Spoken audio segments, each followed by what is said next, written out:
Yep. Yes. Okay, I'll let people enter. Thank you, Imogen.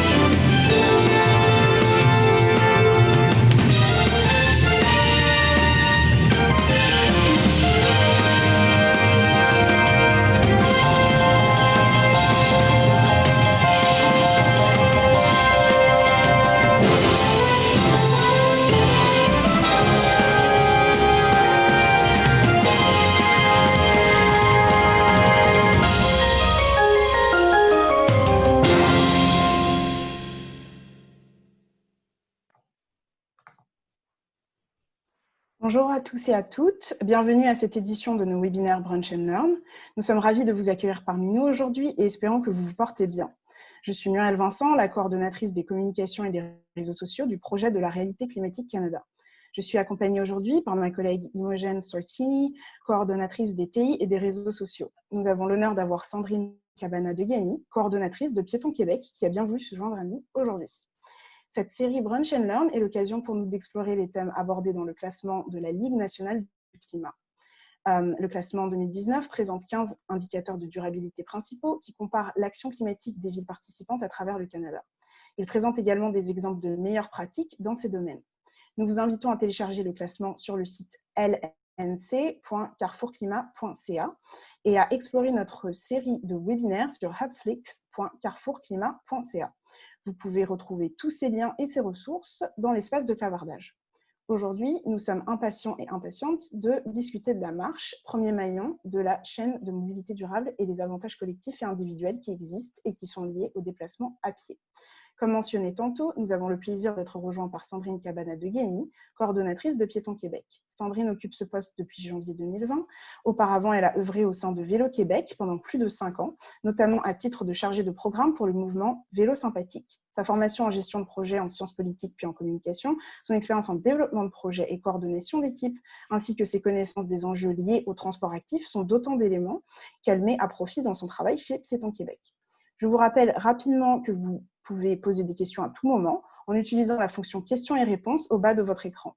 Nous en visiterons quelques-unes au cours de la période de questions-réponses qui suivra la présentation de Sandrine. Et je tiens également à mentionner qu'un enregistrement de ce webinaire sera disponible sur notre chaîne YouTube et sur notre Hubflix dans les jours qui suivront le webinaire.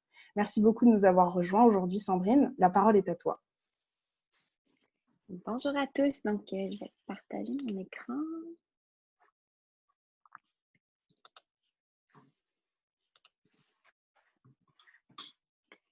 Donc, vous voyez tous bien la présentation?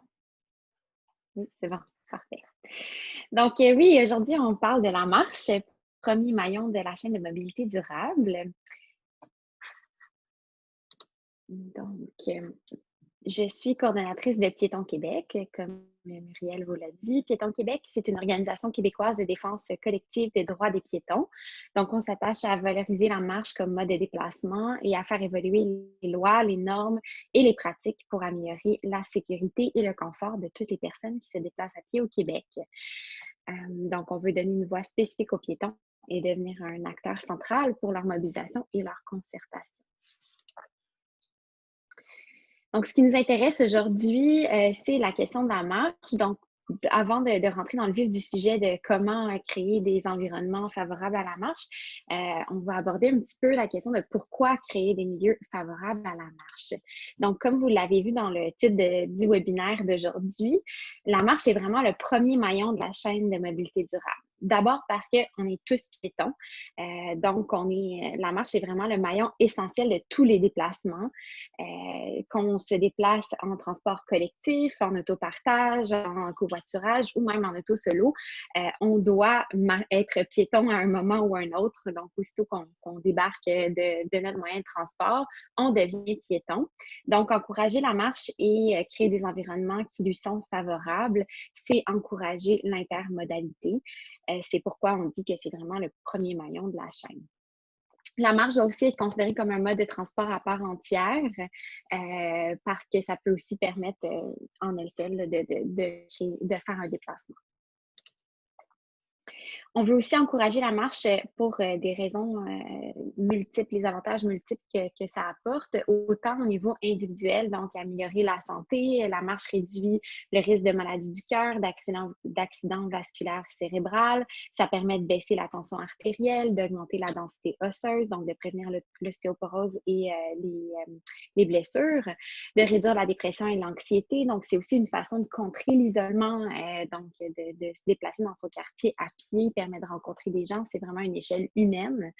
C'est aussi un mode de transport qui est gratuit et accessible à tous. Ça permet de maintenir la mobilité de tous, donc que ce soit les aînés qui auraient perdu leur permis de conduire ou qui ont pu accéder à une voiture, mais aussi les enfants. C'est une façon de développer leur autonomie. La marche a aussi toutes sortes d'avantages collectifs, donc l'encourager, créer des milieux de vie qui la favorisent, permet l'appropriation citoyenne du domaine public, l'expression culturelle, le bon voisinage.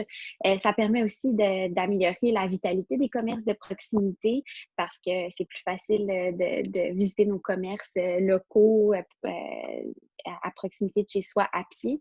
Donc, ça permet de créer des milieux de vie qui sont vivants, moins de pollution, des milieux de vie aussi qui sont plus verts, aussi de réduire les coûts de santé au niveau de la société. Hein, quand on parlait des avantages sur la santé, mais ça permet effectivement d'avoir un impact au niveau social. Puis ça permet encore une fois d'améliorer la mobilité pour tous, en fait, d'encourager la marche. Ça permet de multiplier les choix pour les citoyens au niveau des modes de transport. Mais qu'est-ce qui rend un milieu de vie plus favorable à la marche? Donc, on parle aujourd'hui de marchabilité. Qu'est-ce que c'est au juste? Donc, il y a 3 principaux déterminants de la marchabilité.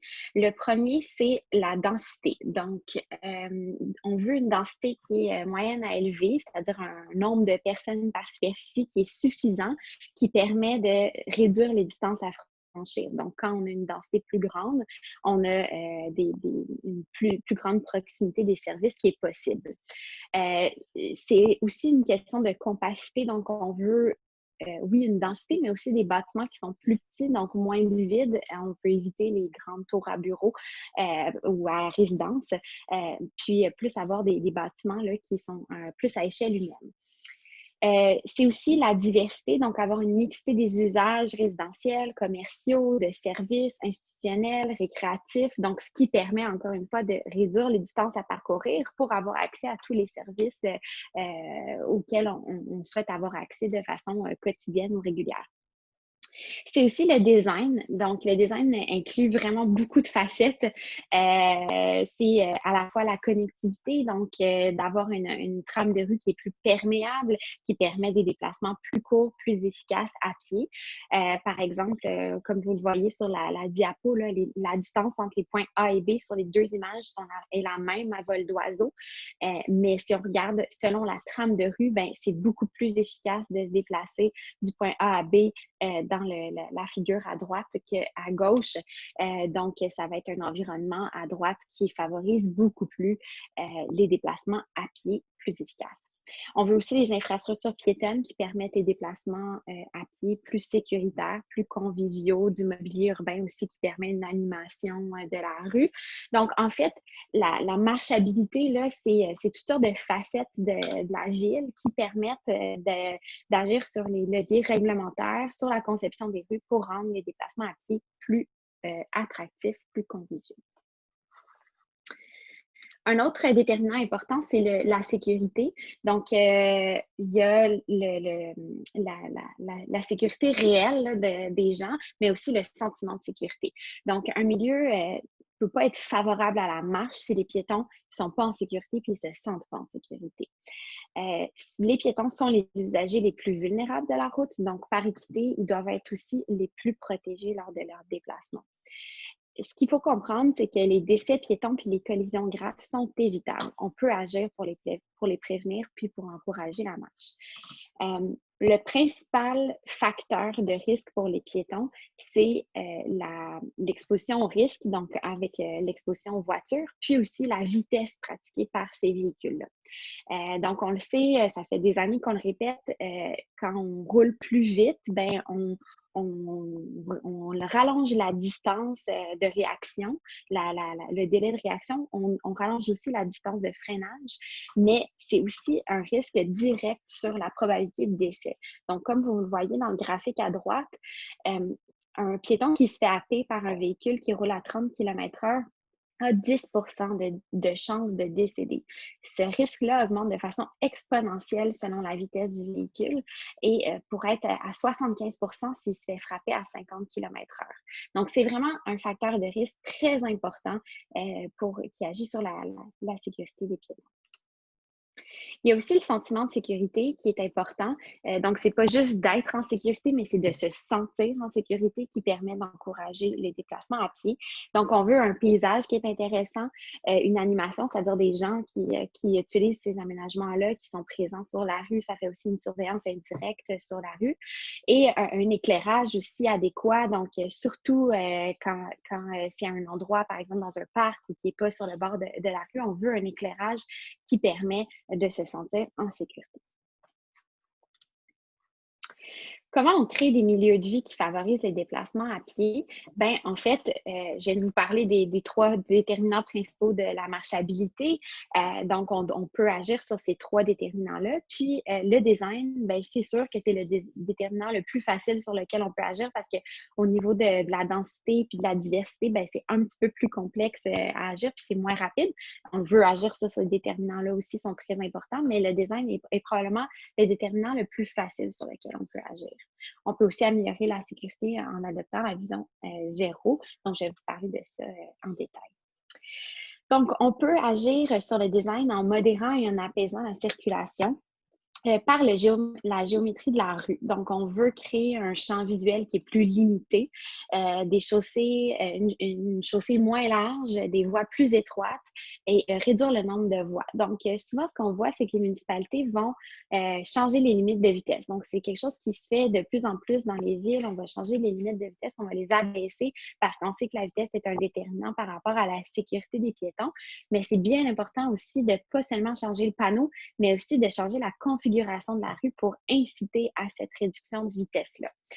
Donc, comme vous voyez ici, un avant-après d'un exemple, là, donc on va être beaucoup plus incité à rouler plus tranquillement sur la rue après qu'avant parce qu'on est venu apaiser la circulation, réduire le champ visuel en rajoutant de la végétation, des voies cyclables, des voies de stationnement. Donc, on a vraiment réduit ça. On réduit donc par ces actions-là la vitesse et le débit de circulation, donc les facteurs de risque pour les piétons. Ça rend aussi la rue plus agréable, plus confortable sur laquelle marcher.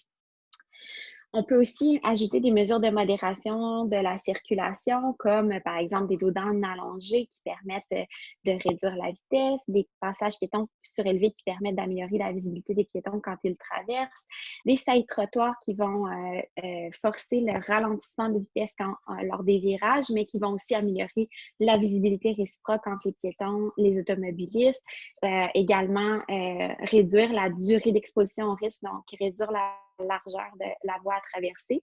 Des chicanes qui permettent encore une fois de réduire le champ visuel, d'enlever l'impression de linéarité dans la rue. Donc, c'est parce que cette impression-là de linéarité fait augmenter la vitesse. On va vouloir aussi aménager pour les piétons, donc aménager des trottoirs, des raccourcis piétons, des infrastructures permettant de traverser les barrières comme les cours d'eau, les autoroutes, etc. Donc, on veut vraiment créer des cheminements plus directs et plus sécuritaires par ces aménagements-là. Mais on veut aussi séparer les piétons là où les rues ne peuvent pas être apaisées. Donc, par exemple, sur les artères, les rues collectrices, donc les rues principales où il y a beaucoup de circulation, ben, à ces endroits-là, on veut séparer les piétons le plus possible, idéalement avec de la végétation en plus, donc ça permet d'augmenter le confort. Puis, on veut aussi limiter l'exposition lors de la traversée, donc en ajoutant, par exemple, des saillies, des îlots refuges au centre de la traversée quand c'est plus que 2 voies de circulation. Ça permet de traverser en 2 temps, de regarder une direction à la fois, puis ça augmente énormément le confort et la sécurité des piétons, particulièrement pour les piétons les plus vulnérables, les aînés, les enfants. On veut aussi améliorer la convivialité en ajoutant du mobilier urbain, des places publiques, du verdissement. Donc, encore une fois, je vous ai mis un petit avant-après qui est un bon exemple. Là.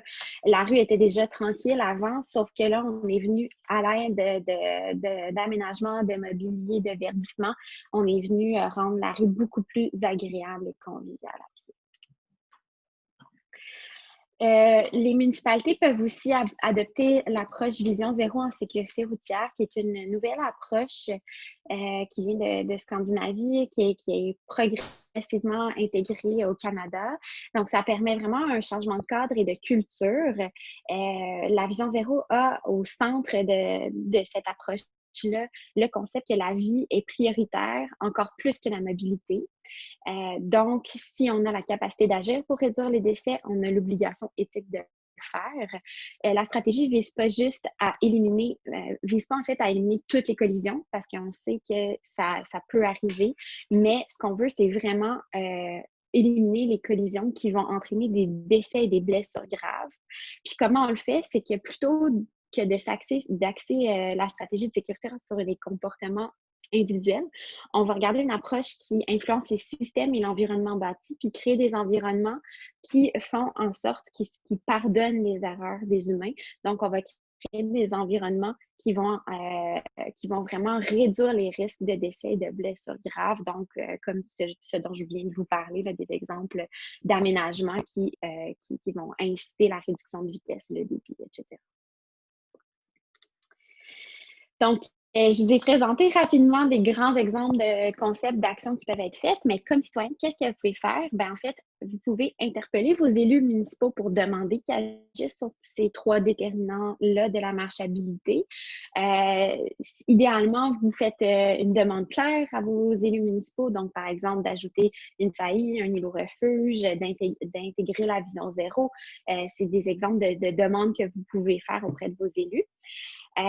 Puis, vous pouvez aussi contribuer à modifier le discours populaire grâce à des actions de sensibilisation, d'éducation, pour vraiment changer la conception des gens puis qu'ils appuient les actions des municipalités qui permettent d'améliorer la marchabilité. Et également, bien, mobiliser d'autres citoyens pour qu'ils se joignent à vos revendications. Donc, de créer, par exemple, une association piétonne dans votre municipalité, donc pour venir revendiquer les actions. Donc, ça fait le tour des principales pistes de solutions dont je voulais vous parler ce matin. Je pense qu'il y a quelques questions pour Merci beaucoup Sandrine pour cette présentation qui, je l'espère, en aura éclairé plus d'un et plus d'une sur cet enjeu majeur pour nos municipalités et nos communautés. Donc, nous entrons désormais dans la partie des questions et réponses. Avant de nous lancer, j'aimerais vous rappeler que ce webinaire dure 30 minutes, mais qu'il est possible de continuer un peu au-delà si nous avons un flot très important de questions. Donc, notre première question est sur la sécurité. Donc, c'est quelque chose que tu as abordé un peu plus tôt dans ta présentation, Sandrine.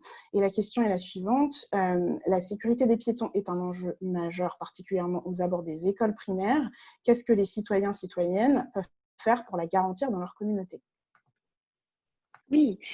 Ben, en fait, l'enjeu de sécurité pour les piétons autour des écoles est majeur, effectivement. Dans les dernières années, on a de moins en moins d'enfants qui se déplacent en transport actif, donc à pied, à vélo, trottinette, etc., vers l'école, malheureusement. En fait, c'est vraiment un cercle vicieux. Hein. On voit qu'il y a de plus en plus de parents qui craignent pour la sécurité de leurs enfants, donc vont reconduire leurs enfants en voiture à l'école. Donc, ça augmente l'enjeu de sécurité autour des écoles parce que oui, les parents qui reconduisent les enfants à l'école deviennent un enjeu de sécurité pour les autres enfants. Donc, on assiste vraiment à un cercle vicieux autour des écoles. Ce qui peut être fait, ben, d'abord, c'est comme parent de reconduire à pied son enfant à l'école. C'est déjà un bon pas pour mettre fin là, à ce cercle vicieux-là. Donc, si c'est possible pour vous de le faire, je vous encourage fortement à le faire. Ensuite, au niveau plus structurel, là, Ce qui peut être fait, c'est de demander des aménagements. Donc, tous les aménagements dont je vous ai parlé peuvent s'appliquer à proximité des écoles. Donc, ce qu'on veut, c'est vraiment apaiser la circulation, forcer une réduction de vitesse autour des écoles. Il y a de plus en plus de projets qui se font. Par exemple, il y a le Centre d'écologie urbaine de Montréal qui a travaillé sur plusieurs projets de rue-école, donc où ils ont vraiment fermé la rue devant l'école, ce qui fait en sorte que les gens doivent absolument s'arrêter s'ils viennent en voiture plus loin de l'école, puis faire un bout à pied pour reconduire les enfants. Donc, ça améliore vraiment la sécurité devant l'école. Il y a aussi toutes sortes de programmes, par exemple, au Québec, là, je suis plus familière avec les programmes au Québec, mais il y a le programme Trottibus, donc qui permet de marcher vers l'école en groupe. Il y a aussi tous les programmes de Safe Routes to School partout au Canada qui peuvent améliorer la sécurité à proximité des écoles. Donc, l'idée, c'est qu'on veut à la fois éduquer, sensibiliser, mais aussi agir par des aménagements qui vont vraiment forcer la réduction de vitesse. Merci Sandrine. Pour notre prochaine question, donc c'est une question de lobbying, donc tu en as un peu parlé également à la fin de ta présentation. Donc voilà, face à l'omniprésence de la voiture, de quels moyens les citoyens et citoyennes disposent-elles pour convaincre leur municipalité de rééquilibrer l'accès à l'espace public pour les piétons? Et avant que tu répondes, si je peux me permettre, je pense que c'est également à cela que notre classement donc, de la Ligue nationale du climat est utile, puisqu'il permet aux citoyens et aux citoyennes, lorsqu'ils consultent leurs conseillers municipaux, de leur demander de faire davantage autour de cet indicateur, donc de la marchabilité, et de pouvoir finalement comparer directement où leur ville se situe par rapport aux autres villes canadiennes. Donc pour plus d'informations, vous pouvez consulter la section clavardage où il y a un lien de téléchargement du classement.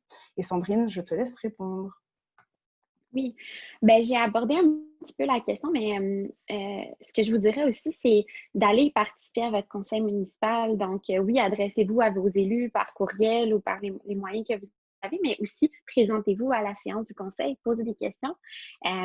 Ça va démontrer un intérêt de votre part pour ces enjeux-là. Également, exprimez-vous, mais pas seulement quand vous êtes mécontent puis pour demander des choses, aussi exprimez-vous quand vous êtes satisfait des mesures de votre municipalité. C'est quelque chose qu'on oublie souvent.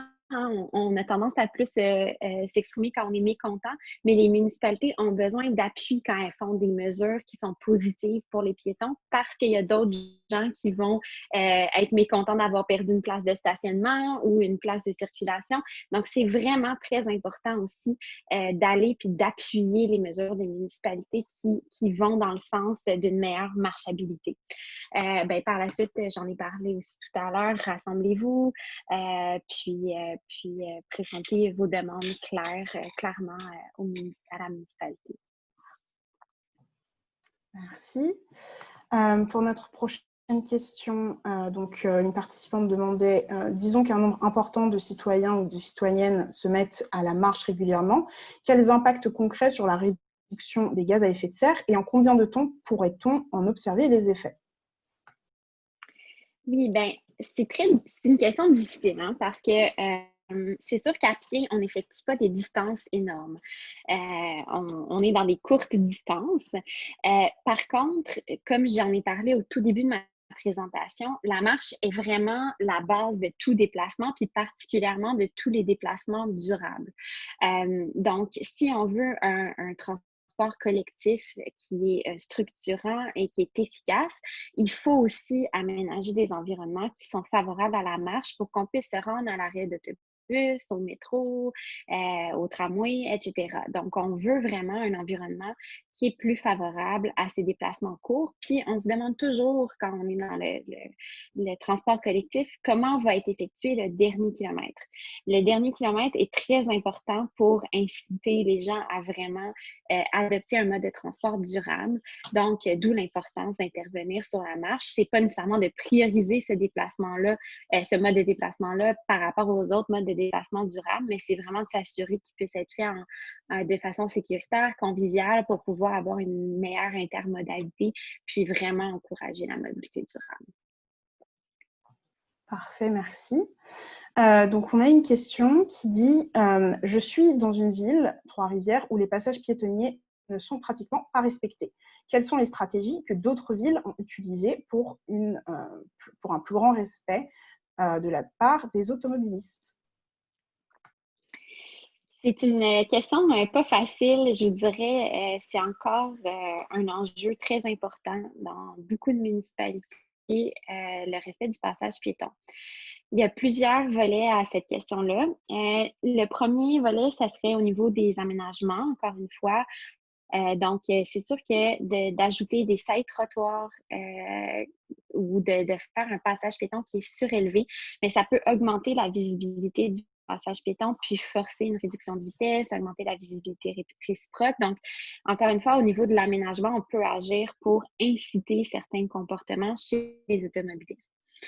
Ensuite, au niveau de l'éducation, de la sensibilisation, ben, c'est aussi de changer un petit peu le mode de pensée. Donc, on est dans un code de sécurité routière au Québec qui est très axé sur l'auto. Donc, c'est dans le code de sécurité routière, c'est bien indiqué que le piéton doit s'assurer de pouvoir traverser en sécurité. C'est quelque chose qu'on peut demander qu'il soit modifié pour que on donne d'office la priorité aux piétons et qu'on incite vraiment dans notre discours populaire les automobilistes à faire preuve de davantage de prudence envers les piétons, les usagers vulnérables et que vraiment, dès qu'ils manifestent l'intention de vouloir traverser, on s'arrête comme automobiliste. Donc, c'est un travail qui est au niveau du changement de culture. Ça sera, c'est pas nécessairement facile et simple. Il y a des actions de sensibilisation qui peuvent être faites. Par exemple, au Saguenay-Lac-Saint-Jean, ils viennent de lancer une campagne Attention à ma bulle, donc où ils ont des grosses bulles en plastique et ils se manifestent au passage piéton pour montrer et rappeler la visibilité des piétons. Il y a aussi des actions menées par la SAQ à ce niveau-là. Donc, il y a vraiment une question de sensibilisation, de promotion pour tranquillement changer le discours populaire et la culture à ce niveau-là. Super. On a une question qui donc, concerne tout ce qui est transition durable et qui dit « Si les municipalités décident d'écouter les citoyens et les citoyennes, comment mettre en place une transition durable vers ce mode de déplacement et quelles seront les grandes étapes de cette transition ?» Juste pour bien comprendre, donc, on parle de transition durable au niveau de tous les modes de déplacement ou j'imagine? OK. Ben, en fait, c'est comme je le disais, la marche fait partie du cocktail transport là, qu'on peut mettre en place pour améliorer la mobilité durable. Les trois déterminants dont je vous ai parlé sont applicables à l'ensemble des modes de déplacement durable. Donc, de créer des milieux de vie qui sont plus denses, qui ont une plus grande diversité, puis qui sont designés à échelle plus humaine, permettent d'agir sur l'ensemble des déterminants qui permettent d'avoir des modes, d'encourager finalement les modes de déplacement plus durables. La deuxième partie de la question, c'est par rapport à combien de temps ça prendrait? Est-ce que c'est ça? Alors, pour la deuxième partie de la question, c'était en fait, quelles seraient les grandes étapes finalement pour mettre en place cette transition? Ben, en fait, c'est vraiment qu'il y ait une mobilisation citoyenne qui demande et qui appuie ces changements-là, puis tranquillement, qu'on arrive à modifier la ville, puis surtout qu'on ne passe pas à côté d'occasions. Donc, quand on refait une rue, on refait un quartier, on refait un aménagement, bien, c'est important d'en profiter pour rajouter des mesures qui sont plus favorables au déplacement à pied puis au déplacement durable. Merci Sandrine. Et enfin, une dernière question. Donc, tout à l'heure, tu mentionnais tout ce qui était les tours des condos et quelqu'un demande est-ce que tu pourrais en parler un peu davantage de ces fameux désavantages finalement de ces tours à condos appartenant sur la marchabilité d'un quartier? C'est pas tant un enjeu d'avoir une tour à logement ou, dans le fond, ce qu'on veut, c'est une compacité des bâtiments. Donc, éviter d'avoir une grande tour puis rien autour parce que ça va augmenter les distances de déplacement. Donc, c'est quand on parle de densité, c'est pas juste une densité d'humains au pied carré parce que si c'est une grande tour puis qu'il y a plein de vide autour, c'est pas le même type de densité que quand on a plusieurs bâtiments un peu partout. Donc, avec le même nombre d'habitants au pied carré, ben, on a une meilleure densité qui est plus marchable quand c'est des bâtiments à peu près tous de la même taille, puis qu'on évite les vides où c'est moins agréable à ce moment-là de se déplacer à pied. Merci Sandrine, ça conclut donc notre section questions et réponses. Donc merci à Sandrine Cabana de Glenny et merci à tous et à toutes de nous avoir rejoints aujourd'hui. Nous sommes très heureux que vous ayez pu assister à ce webinaire. Restez à l'affût des nouveaux webinaires Brunch & Learn. Nous les organisons toutes les 2 à 3 semaines. Enfin, vous pouvez trouver de nombreux types de webinaires passés et à venir dans notre galerie Hubflix que vous trouverez à l'adresse hubflix.carrefourclimat.ca. Merci encore et bonne journée. Merci.